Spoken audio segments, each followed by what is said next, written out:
Welcome to Aslam classes. एक बार फिर से असलम क्लासेस में आपका स्वागत है। कोरोना काल के दौरान आपने एक नाम बार बार जरूर सुना होगा और उस नाम के बारे में आप लोगों ने कोरोना काल के दौरान बहुत सारी नई इंफॉर्मेशन प्राप्त की होंगी। That was Tablighi Jamaat. उसका नाम है तबलीगी जमात।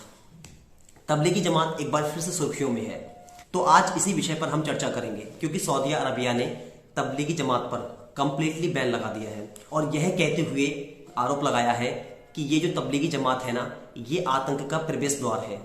जैसा कि आप न्यूज़पेपर की कटिंग में देख सकते हैं, Saudi Arabia bans Tablighi Jamaat, calls it one of the gates of terrorism. आपने देखा जो कटिंग है उसमें लिखा है कि सऊदी अरबिया ने कंप्लीटली बैन कर दिया है तबलीगी जमात को और यह कहते हुए कि ये जो तबलीगी जमात है ना, ये आतंक का प्रवेश द्वार है और सोसाइटी के लिए खतरा है। इस बात पर गौर फिक्र किया जाए तो बहुत हैरत करने वाली बात है कि सऊदी अरबिया ऑलरेडी एक मुस्लिम कंट्री है। दूसरी तरफ जो तबलीगी जमात है वो इस्लाम का प्रचार और प्रसार करने के लिए बनी है। इस वीडियो में यह भी जानना बहुत जरूरी है कि इन दोनों के बीच में किस बात को लेकर मुखालफत हुई है। जैसा कि आप लोग जानते हैं कि मुस्लिम में दो बड़े समुदाय हैं, एक तरफ सुन्नी है तो दूसरी तरफ शिया है। मैं आपको बता दूं कि सऊदी अरबिया जो है वो सुन्नियों का प्रतिनिधित्व करता है, सुन्नियों की लीडरशिप करता है, यानी कि सुन्नियों का लीडर है। अगर बात करें गल्फ में यानी कि खाड़ी में बात करें तो खाड़ी में जितने भी हैं सारे के सारे मुस्लिम देश हैं, जिसमें कि सऊदी अरबिया सबसे पावरफुल, सबसे बड़ा देश है। गल्फ की जितनी भी पॉलिटिक्स होती है उन सब में सबसे बड़ा योगदान जो होता है वो सऊदी अरबिया का होता है। अब चाहे वो यूएई हो या कुवैत हो या दुबई हो, बहरैन हो। ऑन द अदर हैंड अगर बात करें दूसरी तरफ एक ईरान देश है, तो ईरान देश जो होता है वो शिया मुस्लिमों का प्रतिनिधित्व करता है, यानी कि उनकी लीडरशिप करता है, उनका लीडर है। एक मुस्लिम कंट्री होने के नाते सऊदी अरब का तबलीगी जमात पर बैन लगाना ये बड़ा एक जानने वाला मामला बन गया है। सऊदी अरबिया ने ऐसा कहा है कि तबलीगी जमात जो है वो सोसाइटी के लिए, समाज के लिए एक खतरा है। कुछ ट्वीट हैं जो सऊदी अरबिया सरकार के द्वारा दिए गए हैं। The minister of Islamic affair doctor Abdul Latif ने कहा कि हम तबलीगी जमात पर कंप्लीटली बैन लगाना चाहते हैं, उसमें कोई भी छूट नहीं रखना चाहते हैं। डॉक्टर लतीफ ने इसका कारण ये भी बताया कि जो तबलीगी जमात है वो मिस गाइडेंस का काम करती है, लोगों को भटकाने का काम करती है, लोगों को उकसाने का काम करती है, ग्रुप में भ्रम फैलाने का काम भी तबलीगी जमात करती है। और सबसे बड़ी बात तो ये कही है कि तबलीगी जमात जो है वो आतंकवाद को बढ़ावा दे रही है। एज वेल एज सऊदी अरब की सरकार ने यह भी कहा है कि वहां पर जो लोग तबलीगी जमात से जुड़े हुए हैं, उनसे कांटेक्ट में हैं, उन लोगों को चाहिए कि वो तबलीगी जमात को छोड़ दें और उनसे रिश्ते अपने खत्म कर लें। ये चेतावनी देते हुए सऊदी अरबिया ने वहां के लोगों से कहा है। तबलीगी जमात के बारे में लोग शायद पूरी तरह से नहीं जानते होंगे। शायद मैं कोशिश करूंगा कि आप लोगों को तबलीगी जमात के बारे में समझाऊं, उसका समझाने का प्रयास करूंगा। यदि आपको याद हो, जब कोरोना काल की पहली लहर आई थी तो भारत में तबलीगी जमात अपने आप में समाचार पत्रों का विषय बन चुके थे, समाचार पत्रों में सुर्खियां बन चुके थे, क्योंकि इन्होंने कोरोना गाइडलाइंस का पालन ना किया, ऐसा सुर्खियों में बताया गया है। तबलीगी जमात का प्रेजेंस करीब 150 कंट्री में है, यानी कि तबलीगी जमात का फैलाव जो है वो कम से कम 150 कंट्री में है। 150 कंट्री में तबलीगी जमात की संस्था पाई जाती है। मुस्लिमों के दो समुदाय हैं जो कि सारे लोग बहुत अच्छे से जानते हैं। एक तरफ सुन्नी है तो दूसरी तरफ शिया है। सुन्नियों की जो परसेंट है वो 85% है, यानी कि 85% है, और दूसरी तरफ अगर बात करें शियों की तो शियों की जो परसेंट है वो 15% है।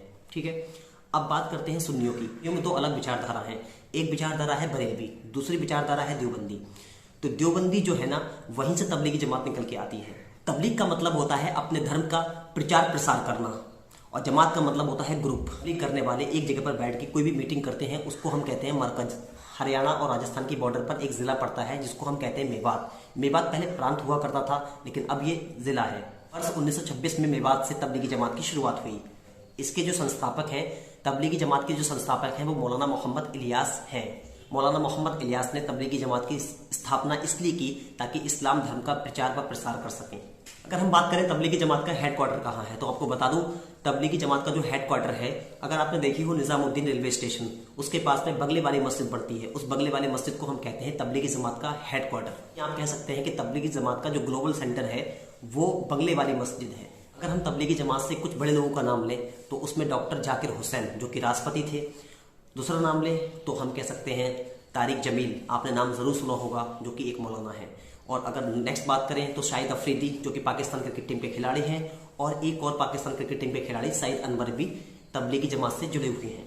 अगर हम ये कहें कि सऊदी अरबिया पहला देश बन गया है जिसने तबलीगी जमात पर बैन लगाई है, तो ये बात बिल्कुल सही नहीं है, क्योंकि इससे पहले भी तबलीगी जमात पर बैन लगाया जा चुका है। वो कंट्री है उज्बेकिस्तान, कजाकिस्तान, ये 3 कंट्री हैं जो तबलीगी जमात पर ऑलरेडी बैन लगा चुकी हैं।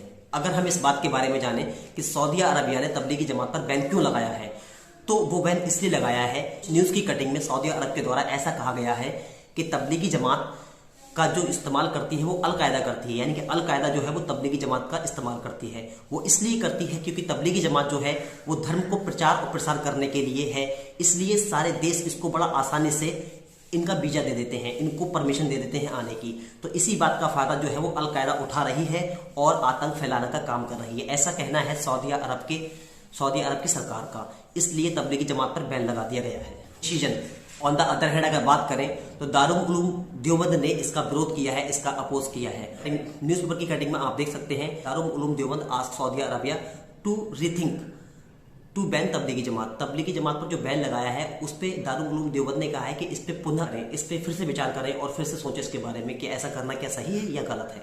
तो ठीक है, आज के लिए इतना ही रखते हैं। Okay, it's enough for today. Next will meet in next video. Thank you very much for watching my video.